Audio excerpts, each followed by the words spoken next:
নমস্কার বন্ধুরা, কেমন আছেন সকলে? আশা করি আপনারা ভালো আছেন, সুস্থ আছেন।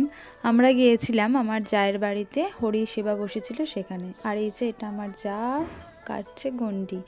তো ও গণ্ডি কাটে, 2 বছর কেটেছে, এবছরও কাটলো। আর মা সামনে গঙ্গাজল ছড়িয়ে ছড়িয়ে যাচ্ছিল।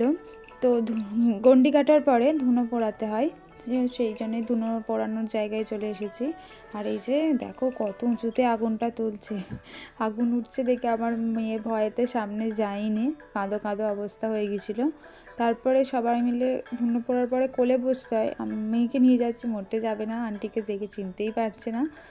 আর এই যে এত সাহস নিয়ে বসে থেকেছে, এটাই অনেক। তারপরে পিঠে মুখে চলে আসছে আগুন, এমন নোড়াচ্ছে।